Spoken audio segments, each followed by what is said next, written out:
आज सकाळी मी चर्चमधून येत होती, मग जेव्हा मी आली तेव्हा एक भयानक कुत्रा माझ्या मागे लागला आणि त्याने मला चावलं. बट मी त्याला माझ्यापासून दूर करायचं ट्राय करत होती, पण तो जातच नव्हता. मला असं पकडून ठेवलं की मी जाऊच नव्हती. काही कुठे चावलं तुम्हाला?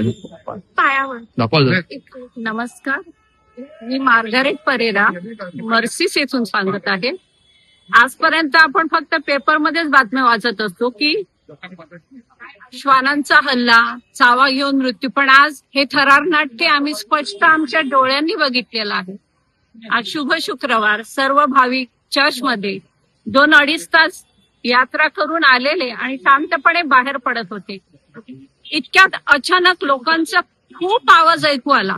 बघितला तर एक कुत्रा लहान मुलीवर हल्ला करून तिला चावत होता. तिला सोडवायला गेलेल्या आणखी 2 माणसांना त्याने तिथे हे केलं.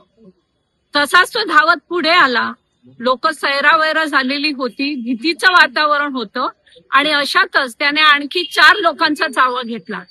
दृश्य खूपच भयानक होतं आणि हे दिवसेंदिवस वाढतच चालले. नेहमी त्या चर्चच्या कंपाऊंडच्या पार्किंग प्लेसमध्ये असेच हे कुत्रे फिरत असतात. खास करून म्युन्सिपालिटीची कचऱ्याची गाडी येते, त्यामधून माहित नाही त्यांना काही खायला दिलं की काय, पण ते नेहमी त्या गाडीच्या मागे असेच गावामध्ये धावत फिरत असतात आणि खूपच धोक्याची गोष्ट आहे. कारण लहान मुलं त्या ठिकाणी नेहमी खेळत असतात आणि आमची फक्त एकच अपेक्षा आहे की लवकरात लवकर महानगरपालिकेच्या लोकांनी या भटक्या कुत्र्यांना पकडून नेऊन सुरक्षित जागी सोडावं, म्हणजे सामान्य माणसाच्या जीवावर बेतणार नाही. कारण बरं, आज देवाच्या कृपेने इंजेक्शन एवढ्या लोकांसाठी अवेलेबल होती, पण बऱ्याच वेळेला स्टॉक संपलेला असतो आणि मग कुणाचा तरी जीव जावा आणि जीव गेल्यानंतर मग धावाधाव व्हावी, त्यापेक्षा आधीच आपण काळजी घेतलेली बरी. आज सकाळच्या वेळेत मला आमचे ज्येष्ठ कार्यकर्ते त्यांनी फोन केला होता.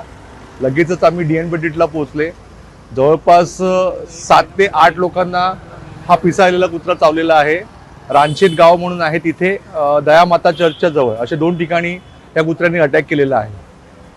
त्याच्यामध्ये किती महिला, पुरुष आणि एक लहान मुलगी होती आणि 2 महिला आणि 3 पुरुष असे होते.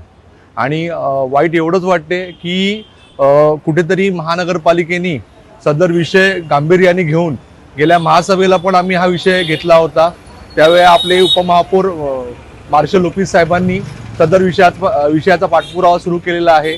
डॉग शेल्टरसाठी त्यांचा प्रयत्नही चालू आहे. तर कुठेतरी महानगरपालिकेने श्वानांसाठी उपाययोजना राबवाव्यात हीच विनंती महानगरपालिकेला आहे. त्यांना DN-पेटीमध्ये गेले होते का? हो, DN-पेटीतला गेलेले. त्यानंतर आम्ही भानुदास पाटील जे इन्चार्ज आहेत त्यांना कॉन्टॅक्ट केला. त्यानंतर त्या कुत्र्याला पकडण्यात आलं आहे.